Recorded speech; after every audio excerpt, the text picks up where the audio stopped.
What is up, Mets fans? Welcome back to another episode of the Mets'd podcast, talking about the series against the Phillies. It's a bit of an international episode for you guys. I'm currently still in London. It's incredibly hot in my hotel room, as it was the last time. James is in Tulum, Mexico, I believe. I don't think I'm doxing you by saying that, but how's the weather over there? It looks nice behind you. For those of you on YouTube, you see like a very foresty background. It looks very like tropical.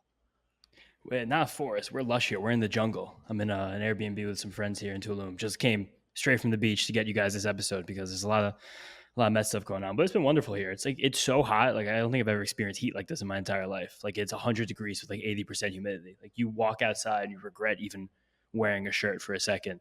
I have bizarre tan lines all over my body from things I never would have ever expected to get tan lines from over this week. Like, you know how just to have some fun with the listeners for a few minutes before all the sad stuff. You know that like belt bag I wear, like that side bag I wear when we go out. So I was wearing that. We were biking around a lot on Friday, and it was just hot. I was biking. I was like, if I bike for 8 seconds in this shirt, it's going to be rendered useless. Like, it's going to be just dripping in sweat. So I'm just take off the shirt, hang out, bike, had the belt bag. When I got back on Friday night, I have the most insane line through my back from that belt bag. Just complete line of white through the red all over my back. I got crazy tan lines from sandals on my feet. The heat here is amazing. Beautiful place, though. Amazing food. I think I've had like 200 tacos in 72 hours. It's amazing. But yeah, now I guess the Mets.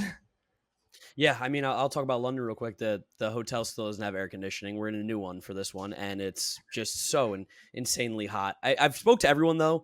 It's very common to not have AC in the hotels just because they don't really need it for 10 months out of the year. So it's just kind of a waste outside. Like, if there was a balcony where I could sleep, I'd be sleeping outside every single night. It's been great, like 65, but that cold air will just not come through the window because they only let you open a crack. The fan's not doing anything. It's my complaints. That's my complaints. I need to get it out there. I've been saying it to my friends I'm here with every day. I'm like, next year when the Mets are in London, there's no shot we're getting a hotel without air conditioning. We are getting the AC. I'm not doing this again. I'll never take air conditioning for granted again. Even if it's 75, I'll use it. It's the best. But enough about our hotel problems. And I mean, well, you have good problems. I have hot problems here, but let's go ahead and it's a dream, but yeah. Let's talk about this Mets series here. Of course, you guys know where to follow us on Twitter, Instagram, TikTok, Mets'd.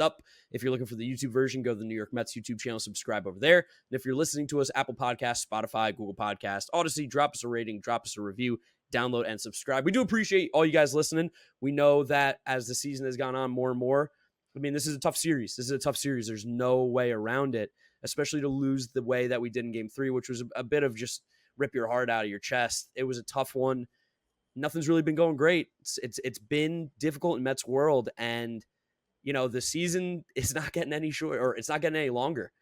So it's gonna have to turn around soon. I'm hoping that they do. I mean, there's like Lindor swinging the bat well. Lindor seems to be a little bit back to where we can expect him to be, but like, man, it feels hard to even pull out like the positives without like talking about the real elephant in the room, which is that we are struggling. No, we're struggling really bad. You look at the series as a whole. Like, the 2 games you lost were mostly due to unforced errors, miscommunications, not lack of execution.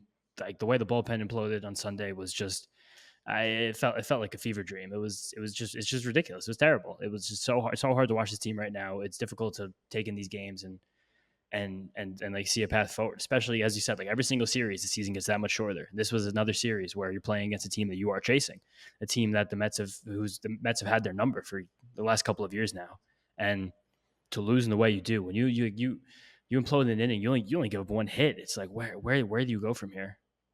Yeah, I mean, in Game 3 too, like Brett Beatty had that tough play with the error and the tough throw to McNeil where the ball kind of got stuck in his hand, and that extended the inning a little bit more. And then Brigham hit some guys, and it's like, I gotta say it, you can't put the blame on any one player, any one person. It's just like as a whole, the team simply just like has to play better. And I feel like this team should be better. They need to play better.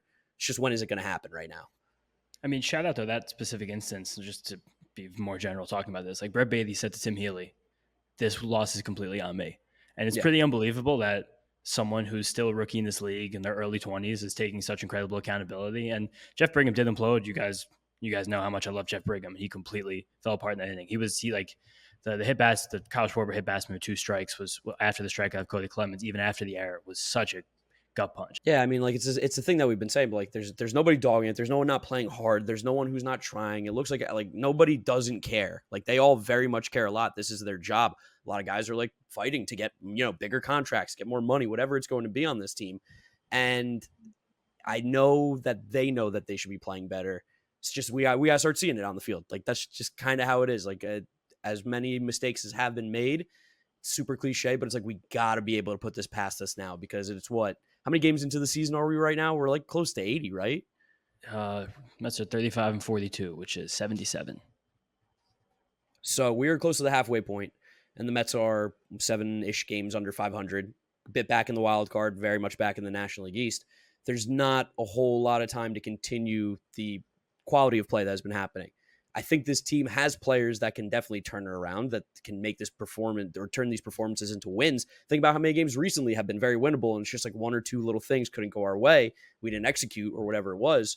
So it's like, in another world, the Mets are playing maybe okay baseball right now, but it's got to happen soon. It's got to happen soon, and they're pushing. They're pushing for sure. No, and that is the most frustrating part about this entire stretch of baseball is that the Mets continue to play these games where it feels like they're in a good position to win them. And it feels like games that the team we knew and loved last year would have won them. Like Sunday, the Mets got to Zach Wheeler. The Mets got 9 hits on Zach Wheeler in less than 6 innings. It could carry over effect from last year where the Mets hit Zach Wheeler incredibly well after really struggling with Wheeler his first 2 years in Philadelphia. You're like, yeah, okay, 6-3 lead, like we got it. And even going back to the game on Friday night, like, you get a good pitching performance from Kodai Senga after a pretty disastrous first inning. He really settles in nicely. A couple times this year he's done that after those slow starts. And then Nimmo weirdly dropped that ball to let the floodgates open in the first inning. And then he hit the home run later, which I think that's a weird thing that Brandon Nimmo loves to do, where if he does like make a mistake, like his like disappointedness in himself and his focus like magnifies and he does something great later in the game. I think he got a big hit in the Yankee game after he dropped the pop-up as well, or like last month, or not last month. That was only 2 weeks ago. See how the time is moving? I'm like, what the heck? But then you have that weird miscommunication between Pham and Lindor, where same thing as Beatty on Sunday, where Francisco Lindor went to the media and he took complete full responsibility of that ball. He was like, "That's on me. Like, there's a man on third. We had a miscommunication. I always tell my outfielders that's my ball. Like, unless they can really call me off." And he went for it hard. And he was like, "That's totally fine. Like, that's okay. No big deal." But it's just always just something, some push and pull that's going on here. It's not easy. It's not easy to put these plays together to win these games like it felt last year.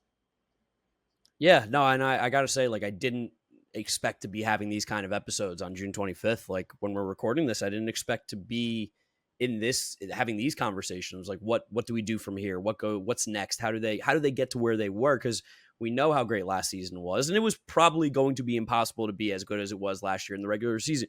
That has nothing to do with even what the team was. It's just like winning 100 plus games is like really, really hard. It doesn't happen often. But to be as far back as they are, it really stinks. I know you Mets fans at home feel it. Like everybody feels it. Everybody feels it. Nobody's feeling great right now. Nobody is feeling good about this one. But I don't know. Like even still, like we're going to pull some positives, obviously, from some of the stuff that's happening too. So let's go ahead and start talking about some of the games a little bit more in depth now. Game 1, we talked about, some of the big moments. Kodai Senga on the mound going up against Taijuan Walker. The Mets just didn't really hit Taijuan as well. Like there just wasn't a lot of offense there. 1 run scored. Taijuan's doing that thing where he gets hot in the middle of the year right before the All-Star break. Ran into him, and we didn't score more runs than the Phillies. Like there was obviously the plays that happened that altered this game a little bit, but at the end of the day, like just got to hit more. Those games are going to happen. It just feels worse when the team is struggling. Yeah, definitely. So one thing, the positive pull from this game was nice to hear Wayne Randazzo announce a Mets game.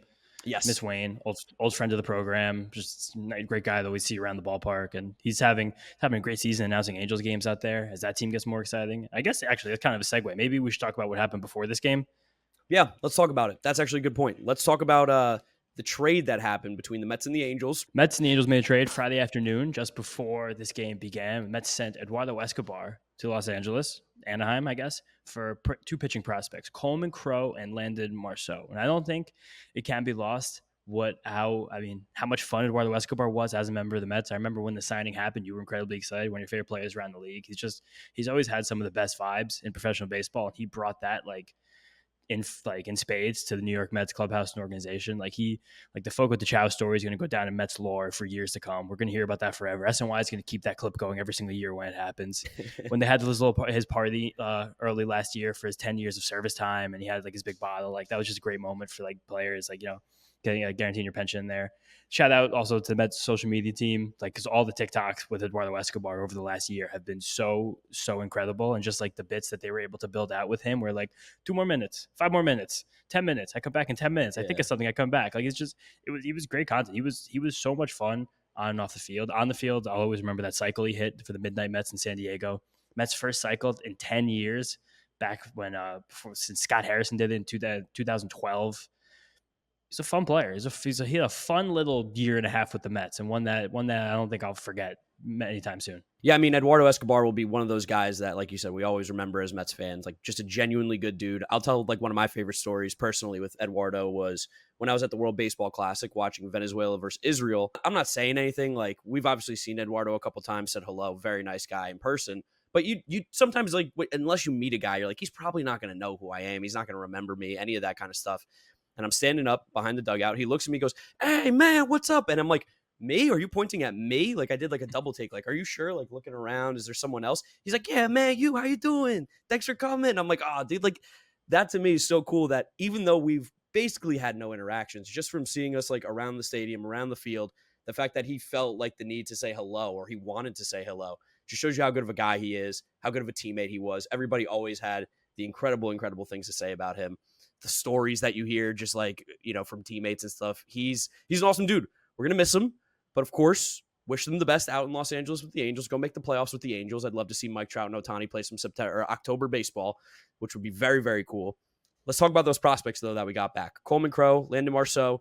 You're the pitching guy. I know you're going to have a little something for me on both of these guys, I'm sure. Landon Marceau, I believe, was an LSU draft pick out of maybe 2019. Coleman Crow came out of where exactly? Do you know? Yeah, I have a lot on Coleman Crow, because Coleman Crow is just someone who I've been aware of for the last about year-ish, just as playing in my very, very deep dynasty leagues. Just always want to find those pitching prospects. He's going to be the next guy to jump up a list. And he's had a very, very interesting path to this point as a minor league player. First of all, he was like kind of a lanky, smaller dude coming out of high school, 5'10", 160-pound shortstop pitcher, Georgia boy down there. He was committed to Kennesaw State, actually. And the Angels drafted him in the 28th round of 2019, which you see like a 28th round draft pick who's 5'10", 165, soaking wet. You're probably not going to think very much of him, especially when he only tops out like in the low 90s. But as a 28th round pick, the Angels gave him a $317,000 signing bonus in 2019. And that's kind of ridiculous, especially because that's like comparable to like the slot value of a 5th round pick. And it actually makes sense when I looked at it, got deep into that draft board last night, because he actually got the 5th highest signing bonus for any Angel in the 2019 class. So the Angels kind of took him very late, because I think a lot of people assumed as he dropped in the draft, he wasn't going to come out, and they actually did get him to sign. He was their 6th latest player drafted that did wind up signing with them, and the latest that was a high schooler. So they definitely saw something out of him, and I think the big thing to saw out of him, which I see out of him when I pitch, is that he is just a stupendous athlete on the mound. Like he is so like compact and powerful and athletic, and he can like. There's a great quote from the Fangraphs write-up of the Angel system from only about a week ago, which is very, very timely, which I appreciate. He's really a fantastic on-mound athlete who can repeat his mechanics with robotic consistency. And I think when you watch him, that's the number one thing you can see. And that even makes it more perplexing, because when he was drafted in 2019 out of high school, he went straight to their complex, didn't play any professional games. Then 2020 happened. He lost basically 2 years of playing professional baseball. Drafted in 2019, he did not throw a professional pitch until 2021. And then he had an okay season down there in A-ball for the A's. And they sent him right to the Arizona Fall League after that. The Arizona Fall League we were at in 2021. He was the youngest pitcher there at 20 years old, and he had a 1.59 ERA and 1.0 WHIP in 17 innings. So incredibly aggressive, they put him there. But in putting him there that year, they kind of said, you're someone who we think could be a major league pitcher sooner rather than later. And the way he started out this season, it kind of felt like that was going to happen. We've seen how aggressive the Angels have been with all of their prospects over the last like year and a half, as they try to push all their chips in, as this last year of Shohei Ohtani's first contract with Sam Bachman. We've seen Ben Joyce come up, Zach Neto right after the draft. Yep. It's pretty great seeing what they're doing. And the way Crow started this year, it looked like he was going to be another member of that cohort. He only made 4 starts of the year. We had 36% strikeout rate, 7% walk rate, 15% swing strike rate. Those were some of the best marks in the Eastern League. But then he went in the IL in May with elbow inflammation. And there hasn't really been much said about him since. And just by watching him this year and like reading some scouts reports on him, his stuff is so unbelievably legit. It's like not even funny, even at his size with his levels of velocity. We should bear in mind that in the Southern League this year, they were using the new enhanced grip baseballs that MLB is experimenting with. And we've seen guys like Andrew Abbott and Ben Brown, who I think we've talked about briefly in this podcast, Yeah. run up really incredible high strikeout numbers and low walk numbers with that. But Crow's walk and strikeout numbers are basically the same as those guys, getting a lot of couple more called strikes than them and a little less swing strikes, but still the same results at the end of the day. He has what is very enviable right now from starting pitchers in baseball, where he has that low arm slot fastball with an incredibly flat vertical approach angle. You guys in YouTube, I'm coming in very flat to the camera right now in my hand, if you can see that. And that creates this incredible rising, writhing, hopping action on his four-seam fastball, which allows it to really stay out of danger and get a lot of whiffs, even topping out at 92 or 93 miles an hour.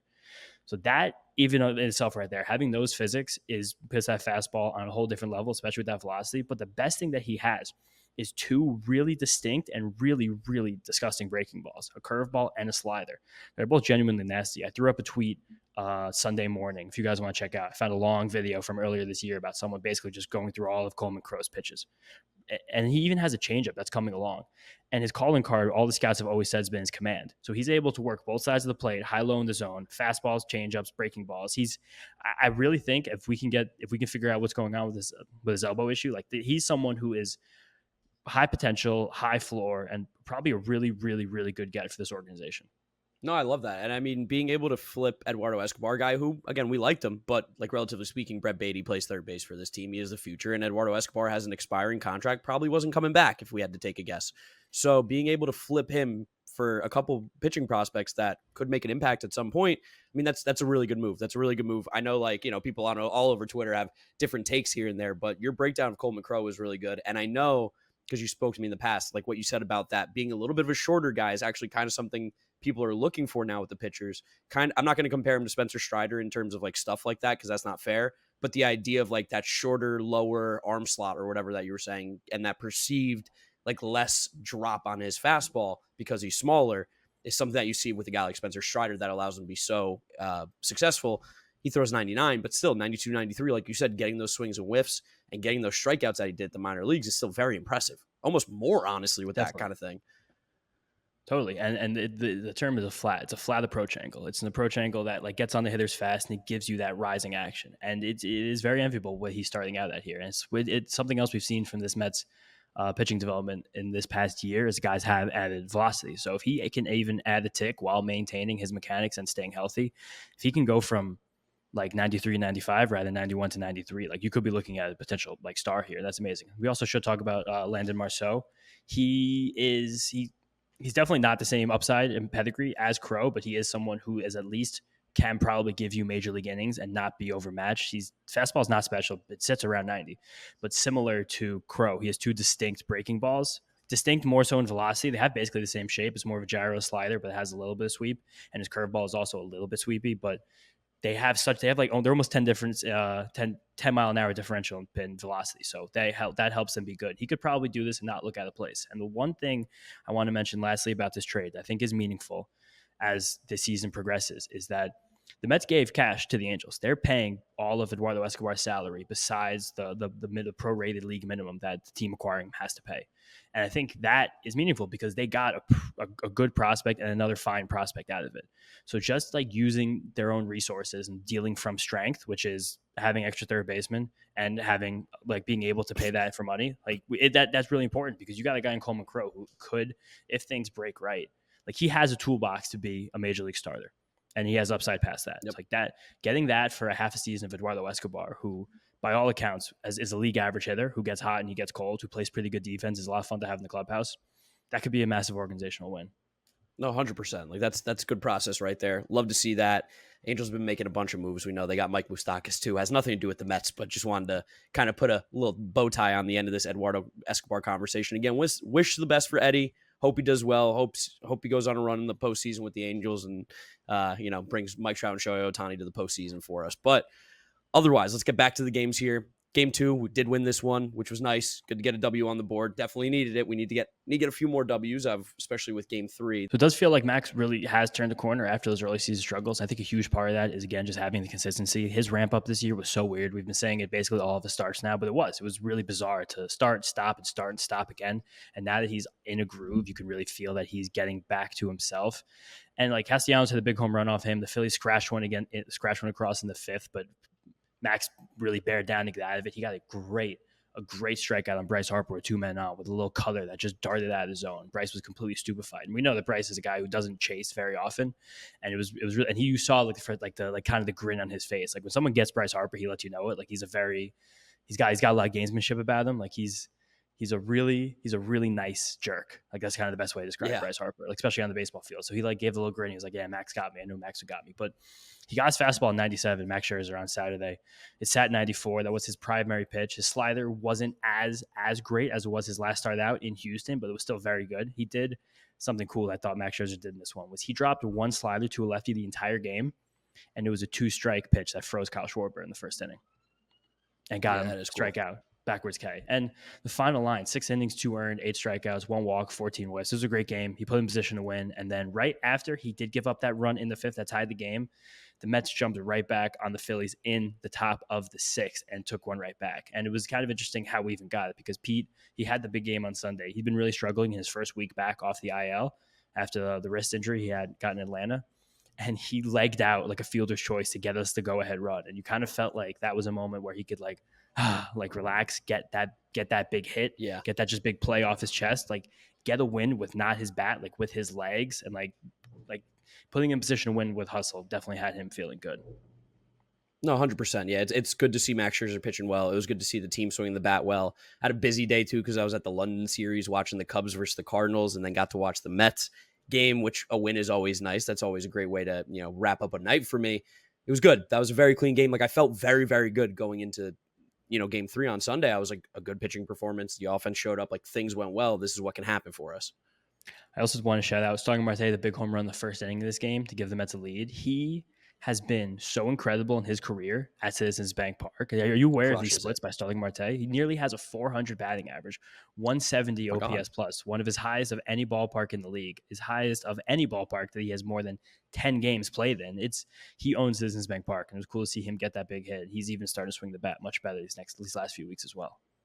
No, 100%. It feels like since he really came back healthy, he's been swinging it a lot better. I think his average was hovering around 300 from that point on. I know for the season it's not there, but I know he over a 20-game stretch, I think he was hovering around 300, which is the Starling Marte. Like we know he's not going to hit a lot of home runs, although he got the one here, extra base hits here and there, but he's going to be hitting for average like he does, setting up that top of the lineup with Brandon Nimmo, which is good. And you can see like when the guys at the top perform, the Mets score runs, they win. Definitely. And this game did end with some great performances by the bullpen. Brooks Raley, who's been saving grace, his bullpen all year, was amazing. Then David Robertson came in the 8th inning to clean up an jam that Adam Ottavino got into. And then he a 13-pitch 5-out save. Like, could you even imagine that? Like, I don't think I've ever seen a 5-out save that short, like in my entire life. Very efficient. No, never. And he's been great this year. He's one of the best relievers in the National League. Like David, I can't even imagine where he would be without Robertson. But then you went to Sunday after feeling good, and you take a lead on Zach Wheeler. Then we talked everything about what happened there, and it's just every time this team takes like 5 steps forward, it just feels like there's 10 more steps back. And it's just something's got to happen soon. Like something's got to happen. Got to find a way. Yeah, I mean, got to find a way. They needed a lot of the bullpen today because Carrasco did not go deep into this one. And obviously the bullpen is also hurting because there's the absence of Drew Smith because of the sticky stuff suspension, which then makes the bullpen even shorter because you're not allowed to fill that spot on the roster because of the suspension. So you're now one less pitcher out there. We definitely felt it in this one. It was just like at one point we were trying to figure out who could go out there, trying to scrap it all together, piece it all together and try and figure out how can we get to the 9th inning, win this game.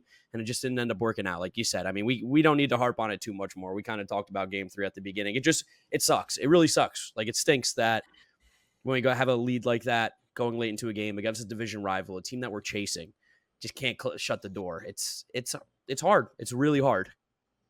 It is really hard. And I do want to have a call to action to Mess Up listeners. And also just shout out again, Mark said it before, but everyone you guys who comes back to this podcast when the team's playing like this, We genuinely love you guys because this podcast is incredibly fun to do. But in times like this, it can become a little difficult because like everyone knows, like we do want to. Like the Mets are making us sad right now. There's no other way to describe it. And like you wish they were playing better. You know they can play better, and it's hard. But for the original Messed Up listeners, we've talked about our buddy Ernie on this show a lot. I'm on this trip with him. We're having a great time in Mexico together. But Ernie did something that is really not okay last summer. And Mark and I have been struggling with how to talk to him about it. And I want you guys to help us. So basically, Ernie grew up, he was Venezuelan and grew up near Miami, and he became a big Marlins fan as they won that World Series when he was very young. And he's Venezuelan. Miguel Cabrera was the best player in the league, and he really loved him. So after Miguel Cabrera left, he kind of lost his Marlins fandom in a way and just kind of became a general baseball fan, but still supported the Marlins more than anybody else. And now he's lived in New York City for about 6 years. Mark and I are some of his best friends. We talk about the Mets. We go to tons of games. We probably go to 15, 20 Mets games with him a year. So basically, in the middle of last year, he was like, guys, like I think I'm becoming a Mets fan. And like on the outside, Mark and I are like, oh, cool, you're becoming a Mets fan. Like that's fun. But on the inside, we all know that you don't like become a Mets fan. Like you are a Mets fan. Like this is a cult. Like we're inside of this. Like we are lifers. Like we are Mets fans. We are passionate. We are rabid. We are crazy. Like that is what we are. That's what this team was built on. Just incredible, incessant fans who are just ready to do anything they can for this team. So Mark said that we were like, cool, but I don't think that's that cool. But we're not finding ways to tell him. And like, as he's become a Mets fan, now this is his first full year of being a Mets fan. It's clear there's some kind of curse. Like there's a pox on this team and this roster, and it's a big problem. So now we're getting to like a fever pitch where it's like, we can't let him continue to be a Mets fan. And the inverse of this, the funniest part is that the Miami Marlins, John's Miami Marlins, are having their best season in more than a decade, almost like basically in 20 years, they're having their best year right now. And he's not a party to it anymore. He left them and they're doing great. And he came to us and we have fallen down. So I want to ask you guys, we asked you guys to do this a few years ago because he's just the biggest Jonathan VR fan in the world. He always loved Jonathan VR. He literally customized a Mets jersey for Jonathan VR's name in 2021. Literally went to Team Store and did it. It was an unbelievable thing. He has the video. But I want you guys to help us maybe try to convince our friend Ernie to like the Marlins again. So whenever the Marlins are playing well, anytime they do good things, I want you guys to hit him up on Twitter. And his Twitter, I'm going to say it a few times slowly for you, is @subtape_. That's SUBTAPE_.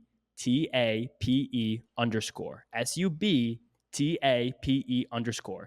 And just really casually, just send him cool Marlins highlights.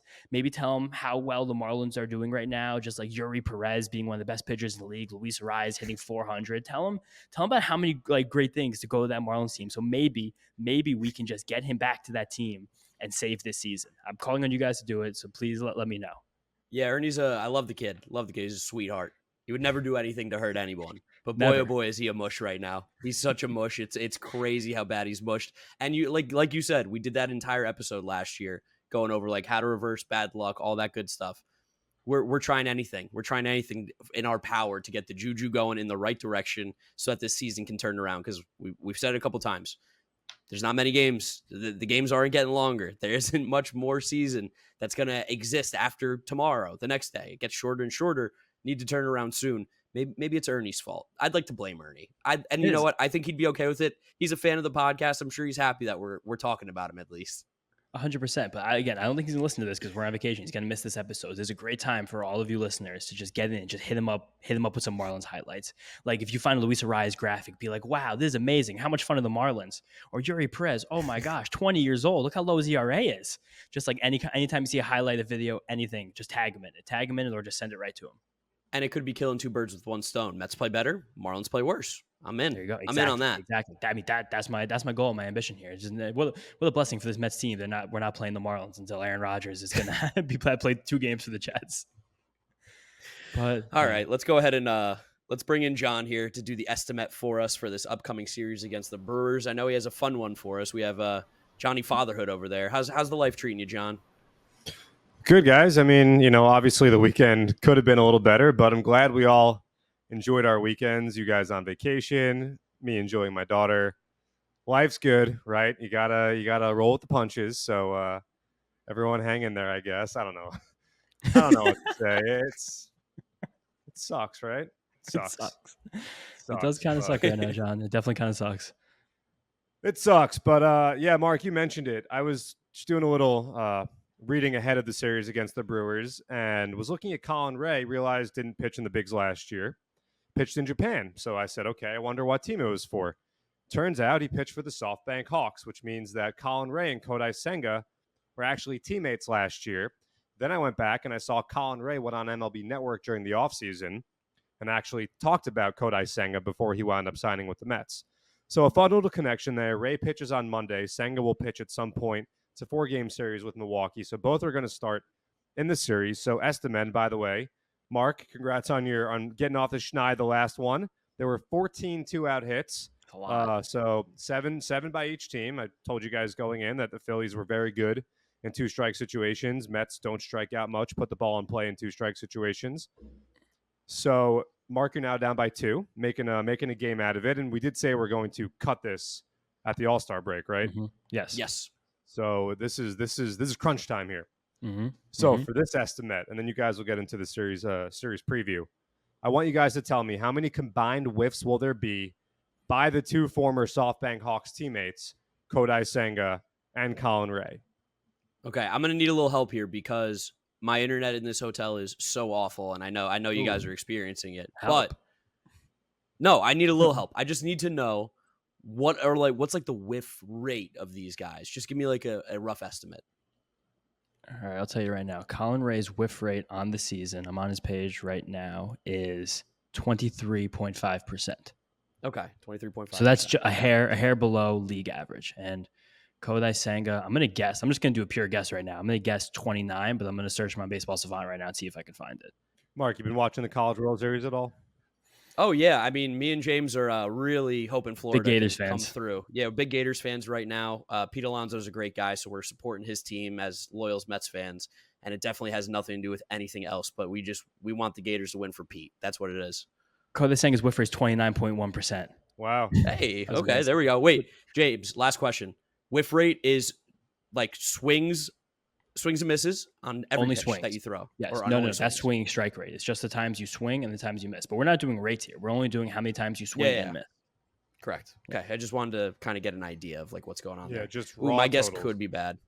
I want to shout out one other thing in the College World Series, because I've been watching college baseball a lot this year, probably more than I ever have in my life. It's pretty electric, like top to bottom. And Florida might have one of the most exciting players that college baseball has seen, basically in our lifetimes. Jack Caglione. He's the Italian Sick. Otani. He throws upper 90s from the left side and like was near the top of all Division I players in home runs this year. I think he also had the most batted balls over 115 and 118 miles per hour in all Division I baseball. The guy is a freak of nature, potential number 1 overall pick in next year's 2024 draft. So much fun. He just broke the college BB Core record for most home runs in a season today. He hit a home run against LSU in game number 2. So he now has the most home runs by a BB Core bat player in college baseball ever. Caglione, baby. Love him. I got a number. I don't know if this is going to be a good or bad guess. We'll tell by James's laugh. I really don't know what to do with whiffs, but I just got one. All right, I'm ready too. All right, here we go. 3, 2, 1. 18. 19. Not even the delay could stop another. You One guys have been different. on point. It's been great. Yeah, we have. That's been awesome. Oof. I was honestly going to say 19. I went 18 last second because I thought you were going to go so high that I was going to get like an extra. Actually, no, that's totally opposite logical. I would have actually thought. So I was wrong. Whatever, but I don't want to say this last one. I thought you guys way undershot it with 7 and 8. And I think you guys way undershot it again. Kodai Senga can get 19 himself. Easily. But we'll see. That's why we play the game. Mm-hmm. I'm glad I have the higher number. I'm glad I'm the over man. That's where I belong. I'm the over. My first instinct was 20. I should have stuck with it. Whatever. It happens. Wait, right, do you want guys. to hear what my first instinct was? Yeah. Let's hear it. 21. Ooh. All right. So we would have been one away anyway. But yeah, There you go. John, thanks for hanging out. Appreciate it. Go spend some time with your daughter, and we'll catch you this week at Citi Field Yep. when we get See back you guys from our there. vacations. Later, John. See ya. James, let's go ahead and preview that series. Tell us a little bit about the Brewers pitchers that we're going to be seeing. We're going to see 4 pitchers, and we're hilariously going to see 3 guys who are very similar in a way, and then Freddie Peralta, who's like kind of a modern pitcher. But we're going to see Colin Ray on Monday, Julio Teheran, imagine that, on Tuesday, and Wade Miley on Wednesday. So the Mets are going to go 3 games into the series and not see a pitch above 91 miles an hour before the 5th or 6th inning, whenever the Brewers' first reliever comes in. And I guess that's all I'm going to say about that. Julio Teheran right now is getting really good results, just throwing the kitchen sink, not striking anybody out, but also not walking anybody, just not pitching for it's been years. And just the Brewers just found him out of nowhere and just were like, please give us some innings. He was like, I'll give you some innings. I got it. I'd love to give you some innings. That's all I've ever wanted to do is give someone some innings. Colin Ray, John did mention, came over back from Japan last year. He's someone I kind of liked a lot going through the offseason and going through like dense like fantasy baseball research because I saw I don't want to misnomer which pitching lab he worked with in the offseason. I believe it was Tread. I'm happy to give them just some credit because they do great work and they always like hit me up on Twitter and stuff. But he's a kitchen sink guy. Fastball, cutter, slider, curveball, changeup. He's going to throw all of them. He's going to mix in a sinker as well. And the changeup is a splitter. So you're going to see 6 pitches from Colin Ray in his start this week, and they go all over the place. And it's kind of like I kind of want to say he's a little bit Bassett-ish, but if Bassett was like 15, 20% worse, but he throws a lot of stuff at you and he dares you to try and hit it. And then Wade Miley, you guys know Wade Miley. Yeah. He's going to be a lefty. He's going to be really annoying. If 3 balls don't go to the moon, I'm going to throw my remote against the wall. And then Max Scherzer versus Freddie Peralta is definitely the marquee pitching matchup in this series. Peralta's had an up and down season, but he's still, I think, pretty good. Probably one of the more underrated guys in terms of in the league. Just fastball, slider, both awesome. And that's just who he is. Yeah, Brewers are a team that are really fighting right now, too, because the Cincinnati Reds don't let them get hot. I mean, they've just taken the National League Central by storm, absolutely dominating with that youth. I know they had a little bit of a rough series against the Braves. Braves are good, but the Reds have kind of taken over that National League Central. So the Brewers, kind of similar spot with the Mets. Got to start winning some games, because if they don't start winning some games, not making the playoffs. So this is like going to be a very intense series for 2 teams that are fighting for their seasons right now. Definitely. We got smacked by the Brewers when we played them in April. That was a pretty rough series. In a season of rough series, that was not a good one. And I would hope to get back after them because they've definitely tapered off a bit since then. I know as bad as Jesse Winker has been over the last few months, I 100% guarantee he does something awful to us this series. There's no doubt in my mind. He's been statistically one of the worst hitters in the league, and he's gonna maul us. I'm not looking forward to it. They just signed one of your favorite bad players in the league, Raimel Tapia, which is going to be fun over there. And there's even a weird year for the Brewers where they've really had a lot of injuries, and it's been hard for them kind of to stay stay up in the rotation, stay up with their bullpen. There's a lot of interesting names out there. I mean, you guys know Devin Williams is amazing. Matt Bush is pretty fun. Peter Strzelecki is interesting. Hobie Milner sounds like a creative player, but he has some kind of fun stuff. And we're seeing the whole rotation besides Corbin Burns. So I mean, this broke well. Let's win some baseball games.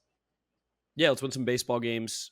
Back at Citi Field, which is good because we know the Mets play better at home than they do on the road. They like to play in front of the Citi Field crowd and the Mets faithful. So hopefully you guys can make it out to the stadium, get to cheering, get to being excited. Let's get some vibes going. We need some positive vibes in Mets world. A lot of negativity right now all over the place on the internet. Need some positive vibes. Bring it with you to the stadium for the Brewers series. Otherwise, James, you got anything else here, or is it time to wrap this one up? Got nothing else, right? They're all. All right, let's do it. Thank you guys for listening. Thank you for watching. Make sure you follow us on all our social media at Mets'd. Subscribe to the New York Mets YouTube channel so you can see the video version of this. And if you're listening to us on Apple Podcasts, Spotify, Google, whatever it is, drop us a rating, drop us a review, download, and subscribe. It really does help us out. Follow James on Twitter at James_Schiano. Me, Giraffe Neck Mark with a C. Thank you guys for listening. Thank you for watching, and we'll catch you all after the next series against the Brewers. Bye. Peace out. See you guys next time.